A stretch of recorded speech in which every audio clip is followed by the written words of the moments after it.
Welcome back to the Real News Network. I'm Paul J. in Baltimore. We're continuing our series of Reality Asserts Itself interviews with lawyer, I should say radical human rights lawyer, Michael Ratner, who now joins us in the studio. Thanks for joining us again, Michael. Nice to be back with you, Paul. And just one more time, Michael is President Emeritus of the Center for Constitutional Rights in New York. He's chair of the European Center for Constitutional and Human Rights in Berlin.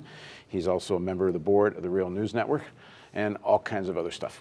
If there's one important story that gets almost zero coverage today, it is the Puerto Rican independence movement, the whole Puerto Rican politics. Perhaps maybe in New York there's more, but across the country, nationally, there's virtually no consciousness of Puerto Rico, period.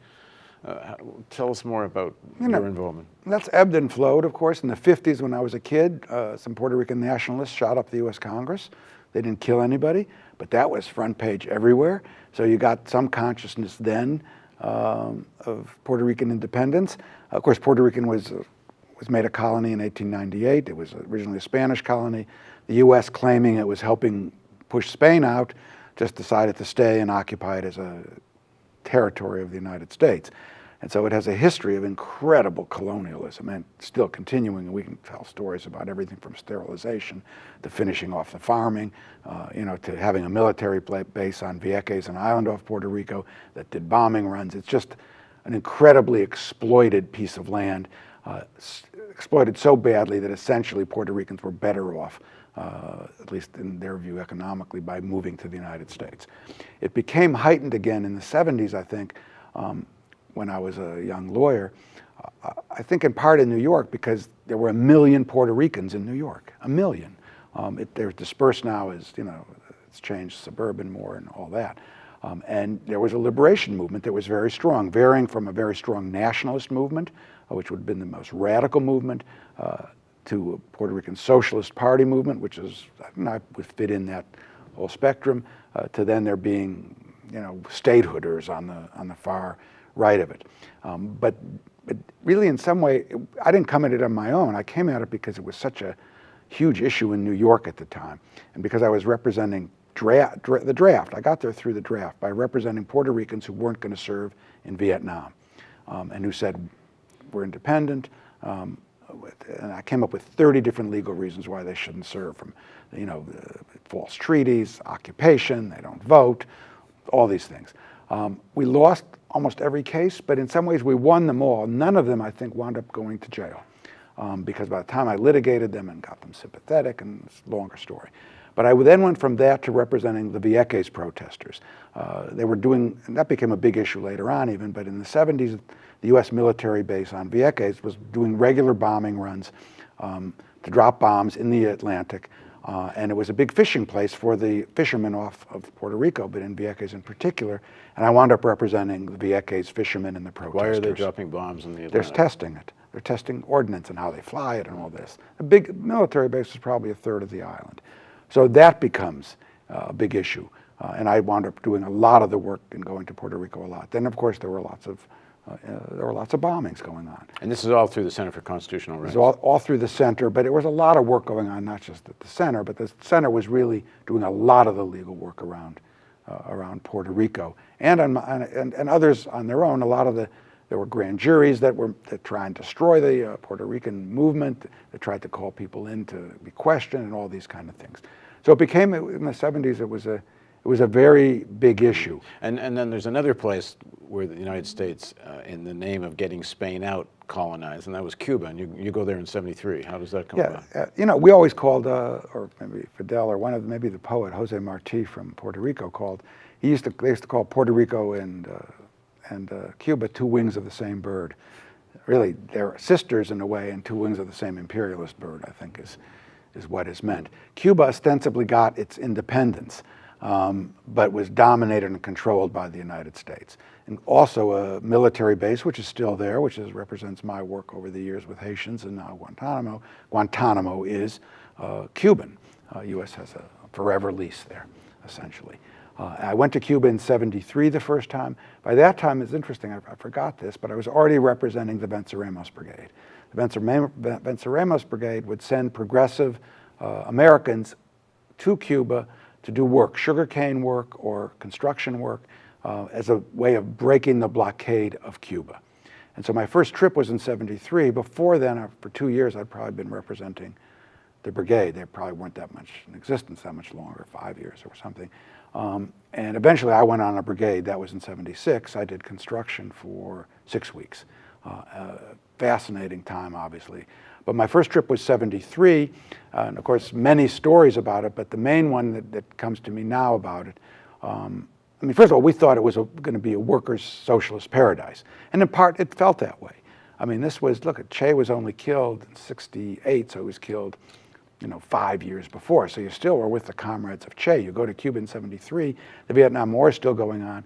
You go into like the bar in the Havana Libre, and it's filled with Black Panthers and Vietnamese, revolutionaries from Central America.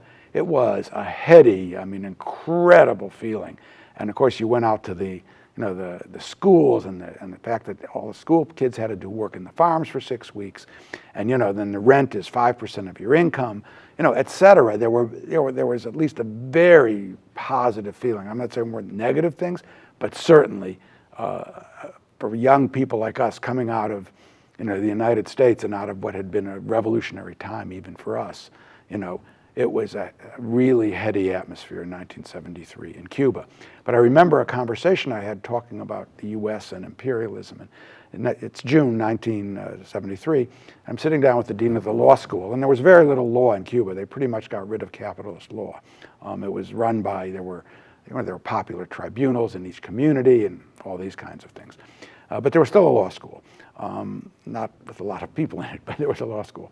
And we're sitting down discussing what's happening in South America, and we're being optimistic about it. '73, we have it's still Allende and the socialists are still in power in Chile. We have the Tupamaros in Uruguay, who are a real force to be reckoned with. You have a liberal military government in Peru, and probably more that I'm not remembering right now.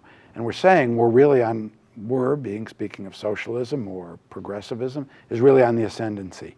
And what you saw certainly within Chile, was by September 11th, the overthrow of Allende. You eventually saw the jailing and torturing and murder of the Tupamaros, and I gather the overthrow of the Peruvian, in some way changing the Peruvian military government. So you saw the United States almost with the back of its hand just sweep across progressive movements in Central and South America in this case, and just wipe them out. And that's a real lesson that was learned repeatedly by me and others, of course, when we'll go into the '80s. Hmm. Well, when you're in Cuba, and when you come back from Cuba, you must hear from sort of liberal friends of yours, or you might have at any rate, that you're defending the freedom of speech, the right to organize, the right to protest, civil rights, and then they would say in Cuba, people don't have that. Cuba's supported by the Soviet Union, where they don't have such rights. What was your own thinking in terms of, your fight for civil rights in the United States and then what you found in Cuba? Part the kind of lawyers we're trained to be and the way our Constitution works in this country is we put a very high premium on what we call civil rights. Free speech, right to vote, all kinds of civil rights. We put almost no premium, in fact zero, on what I call fundamental economic rights.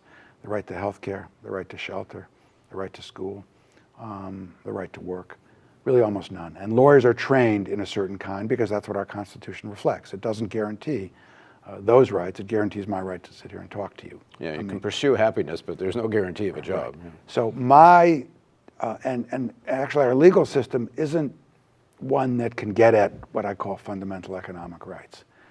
And without going into an analysis of what, democracy in Cuba and whether the right to vote means democracy or not, particularly when it's manipulated by huge amounts of money and all that, without even having to critique that, my fundamental belief is that I start from economic rights. I start from the guarantees to human beings that their children can be educated, they can get medical care, they can get shelter. And after that, I'm willing to start talking about what other rights they are necessitated by. I'd like to see them go together, but what I can't stand hearing is that, a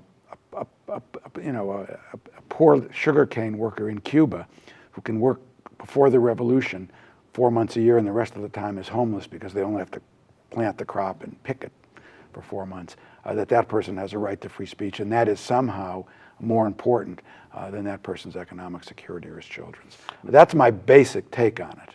I mean, I agree with that, but do you not think that there was some apologizing going on too much in that direction? What I mean by that is a kind of rationalization on some people on the left. You saw it certainly in the Soviet Union.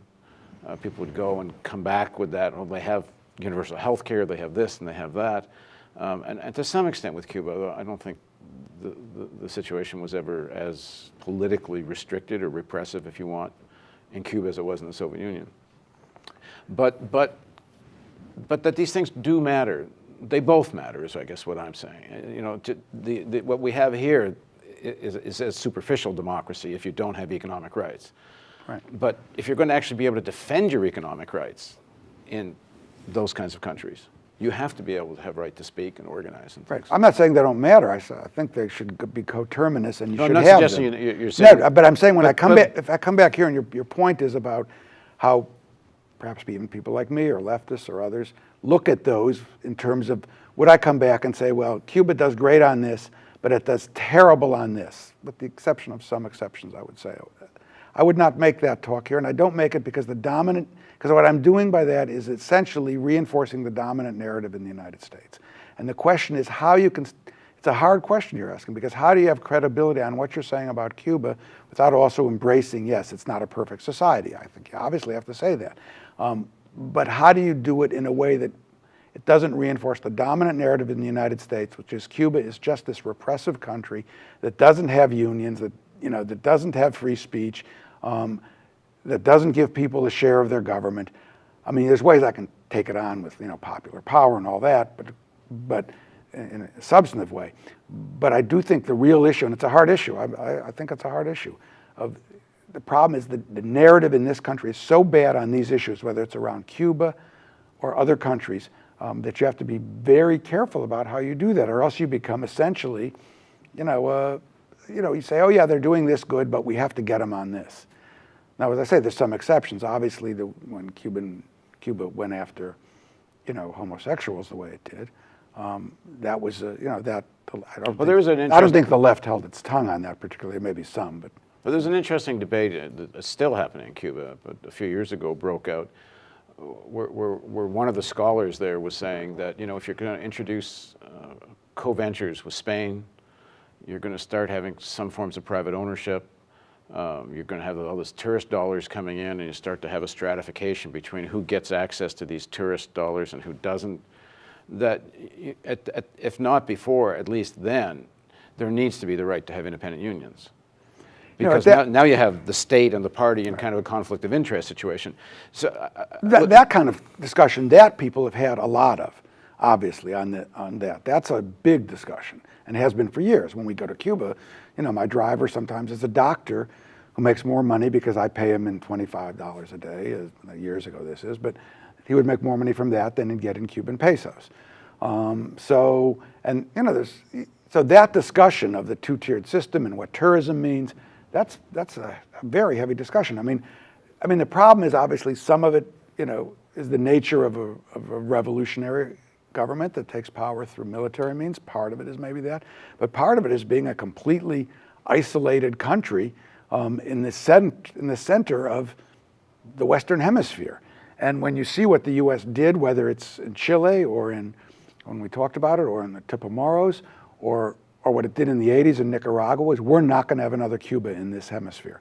So it's a complex. And that was the message. That was the fear of the United States. It's complex about what's happened. And would you say it's ideal the way the society had to be bent because of having to deal with a blockade and because of what it had to deal with? No, it's obviously not ideal. And was it ideal that it had to embrace the Soviet Union? Not ideal. That I think was said internally. It was debated internally. Che would have been against the Che Guevara. That's when it began, just at the edge of his life. Complicated discussions. I mean, there's that in Cuba, and then there's a discussion here. So it's a. And as your work continues with CCR, you get more involved in the American attempt to make sure there's no more Cubas in Latin America. Yes, I do. I just want to go back to that last thing, which is I do think that for me, despite this discussion, to me, the fundamental way I start by judging a society is the way I said. What is the economic well-being of its population? Which is why we were talking off camera ahead of time what I should call you, a civil rights lawyer, a human rights lawyer, and we settled on radical human rights lawyer because it needs that content. That's not denigrating unions or free speech. Obviously, I want them both, but I don't want a narrative that says, which is the narrative in the United States. If you have free speech or opportunity, quote, then that's all you have to give your society. I don't accept that. Okay, we're going to continue our series of interviews with Michael Ratner on Reality Asserts Itself on the Real News Network.